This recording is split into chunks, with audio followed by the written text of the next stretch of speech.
I'm the hip-hop trooper, as you can see. I'm the flyest guy in the galaxy. I may be cool, but not as cool as you.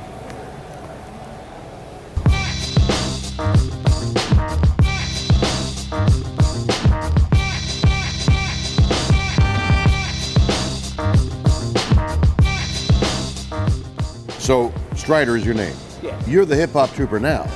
But when that comes off, who is Stryder? I'm Stryder the bartender. So you're a bartender in this other life. Yeah. Do you make a living with the costume? No. You make any money? No money. No money at all? Nope. Pay your own expenses? Yep. So you're just having fun? Yeah, I'm just having fun. What's the fun? It's really, honestly, this character has become pretty big and viral. So I get to stick my hands in a lot of charity events and people want to help. For example, with some friends, we did a 5.5 mile hike up a mountain. With that thing on? I wore a regular sand trooper. I have a few costumes. So I built quite a few, but I wore my sand trooper. In 85-degree heat, we walked up a mountain, raised $1,000 for charity. So I do a lot of that.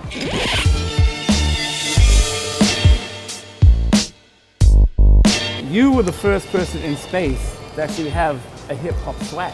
See, I haven't really told anybody this before, but when I created this character, like when I watched Star Trek episodes, you sat in the chair, you was very like, boss. Oh yeah, I was cool. It's like, hey, it's okay. Yeah, kill that alien. Yeah. With most spaceships and space-themed things, everyone is in the seat and it's all, When I went into Star Trek, they had made a previous pilot.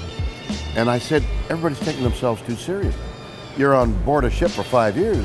You're cool with your guys, it's get loose, guys. So what you're saying it was a conscious choice on my part. The fact that you picked it up is fantastic.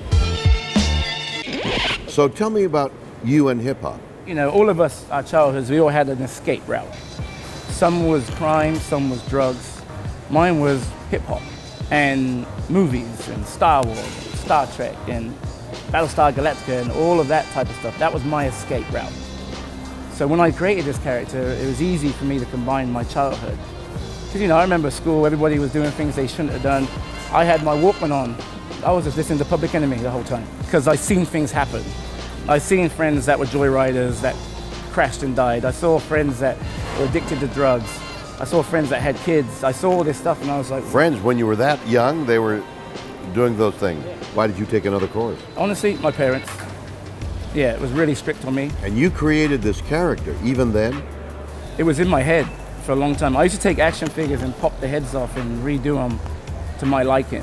So about 6 years ago, when I got into making costumes, this just popped into my head, and it took me a few years to get it right. Why decide to be a bartender and not a rap artist? I've always been a showman. So quite naturally, if I get behind the bar, I can be a showman. Like I flip bottles and bounce off my elbow. Oh, really? Yeah.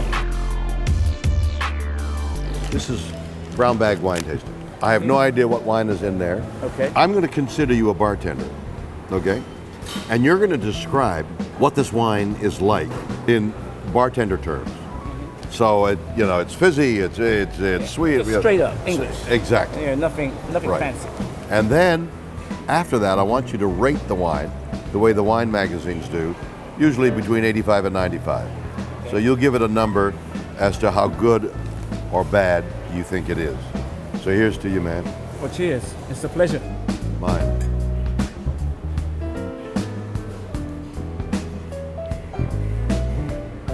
In simple bartender term, this drink hugs the glass. It hugs the glass. And I tell you what, people like hugs, so they're gonna want more.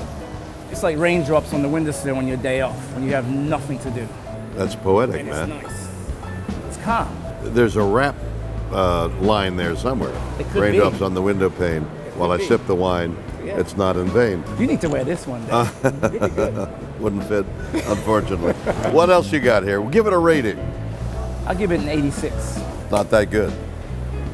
It's okay. It doesn't There's no fire. blow. There's no explosion of fruit. All right, so now our sommelier, whose name is Mike Horn, has written his account. It's only a matter of taste. I think it's a really good wine. I liked it a lot. Sequoia Grove, Napa Valley, Chardonnay. It's full-bodied, aroma of toasted nuts, vanilla bean, custard, and lemon. Crisp citrus fruit flavors, a creamy palate with apple and lemon curd flavors.